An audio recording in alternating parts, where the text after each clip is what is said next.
Hello everyone र आज चाहिँ मेरोमा एउटा 2 पाउन्डको केकको अर्डर आएको थियो अनि त्यो केकको चाहिँ उहाँहरूले नै फोटो पठाउनु भएको थियो, कस्टमाइज थियो र डार्क ब्लू र लाइट ब्लूमा केक बनाउनु पर्ने थियो। अनि यो केक चाहिँ उहाँहरूले फोटो पठाउँदाखेरि हेर्दाखेरि चाहिँ सानो 1 पाउन्डको मात्रै थियो हैन।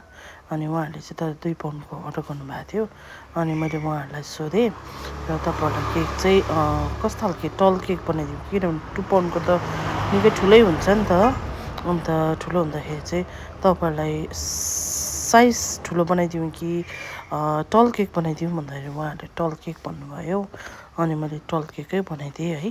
र 2 पाउन्डको केक चाहिँ ठुलै हुन्छ। अनि मैले यसरी केकलाई बेसहरू सबै बनाएर बाहिरपट्टि गरेँ। अनि यसलाई चाहिँ मैले मिलाई ओरि गरिकन चाहिँ उहाँहरूले जस्तो भन्नुभएको छ त्यस्तै प्रकारले मैले गरिदिएँ। अनि त्यसमा चाहिँ के थियो भन्दाखेरि चाहिँ मैले यो केकलाई चाहिँ अलिकति प्राइस पनि अलिकति बढाउनु पर्यो है। र किन भन्दाखेरि चाहिँ केक चाहिँ त्यस्तो थियो नि त। अनि यसमा चाहिँ बल हाल्नुपर्ने थियो, तर मेरोमा चाहिँ आर्टिफिसियल बल थिएन, वाइट मात्रै थियो। त्यही कारणले गर्दा मैले उहाँहरूलाई भनेँ तपाईँहरूको केक अलिकति महँगो पर्छ, म चक्लेट नै लगाइदिन्छु ल, चक्लेटकै बल लगाइदिन्छु ल भन्दाखेरि उहाँहरूले भन्नुभयो हुन्छ भनेर भन्नुभयो है। र किन भन्दाखेरि चाहिँ यो चक्लेटकै बलहरू चाहिँ अब चक्लेटले चाहिँ अलिकति महँगो पर्छ नि त। त्यही भएकोले गर्दा यो चाहिँ मैले हिजो नै बलहरू बनाइरहेको थिएँ। अनि यसमा चाहिँ एकदम सिम्पल थियो है। र सिम्पल भएकोले गर्दाखेरि चाहिँ यसमा चाहिँ यसरी बल लाउनु मात्रै पर्ने होइन।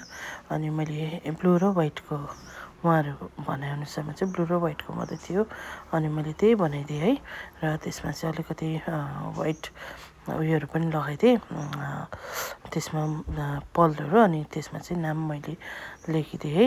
र उहाँहरूले चाहिँ उहाँहरूको कस्टमाइज अनुसार चाहिँ ह्याप्पी बर्थडेको त्यो जुन हुन्छ नि टपर, त्यो चाहिँ नलगाइदिनुहोस्, लेखि नै दिनुहोस् भन्नुभएको थियो। अनि मैले चाहिँ उहाँहरूको नानीको नामअनुसार मैले लेखेर नै उहाँहरूको केकलाई रेडी गरिदिएँ है। र यसको लास्टमा तपाईँले हेर्नुहोस् है, यसको चाहिँ लुक्स कस्तो भएको छ भनेर। यदि तपाईँहरूलाई मन पर्यो भने चाहिँ होइन, तपाईँले लाइक सेयर अनि कमेन्ट गरिदिनुहोस्। अनि तपाईँहरूले यो केकलाई तपाईँले अब यदि अर्डर गर्नु छ भने तपाईँले अर्डर पनि गर्नु सक्नुहुनेछ है। र म घरिघरि फोनमा हेर्दै गर्दै थिएँ, किनभने उहाँहरूले चाहिँ कस्तो प्रकारले लेख्नुपर्ने होइन, अनि त्यो सबै उहाँहरूले नै पठाउनु भएको थियो नि त। अन्त त्यही कारणले गर्दाखेरि मैले त्यसरी नै हेर्दै लेख्दै थिएँ है। यदि तपाईँहरूलाई मन पर्यो भने चाहिँ लाइक सेयर अनि कमेन्ट गरिदिनुहोस्। अनि तपाईँले यो लास्टमा फोटो पनि हेरिदिनुहोस्। Thank you for watching.